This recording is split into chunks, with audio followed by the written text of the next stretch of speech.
আজকে আমি বানাবো ডিমের কোরমা। এই ডিমের কোরমাটা খেতে এত সুস্বাদু হয়। নমস্কার, কেমন আছেন সবাই? মানসী দিনলিপির নতুন একটি ভ্লগে আপনাকে স্বাগত জানাই। চলুন দেখা যাক।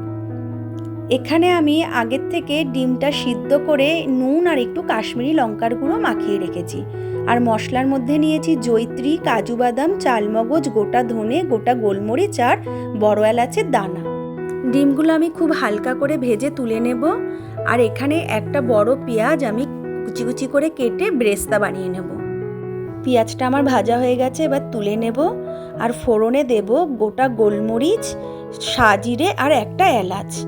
ফোড়নটা একটু ভাজা হলে পরে দেব হচ্ছে আদা, রসুন আর কাঁচা লঙ্কা বাটা। ওই যে মশলাটা, ওই মশলাটা আমি পেস্ট করে নিয়েছি, সেটা দিয়ে দিলাম। এবার দিয়ে ভালো করে কষিয়ে নেব। দিয়ে দেবো পরিমাণ মতো নুন আর একটু কাশ্মীরি লঙ্কার গুঁড়ো দিয়ে ভালো করে কষিয়ে এবার দিয়ে দেবো ফ্যাটানো টক দই। দইটা দিয়েও আমি ভালো করে কষিয়ে নেব। দিয়ে দেবো কিছুটা কসৌরি মেথি হাতে গুঁড়ো করে। মশলা থেকে আমার তেল ছেড়ে এসেছে।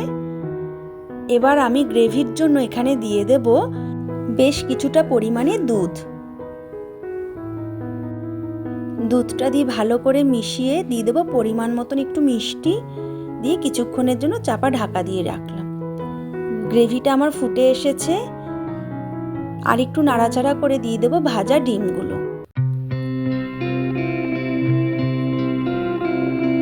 রান্নাটা আমার প্রায় হয়ে এসেছে। এবার দিয়ে দেবো বেরেস্তাটা দিয়ে আর একটু ভালো করে নাড়াচাড়া করে নামিয়ে নেব।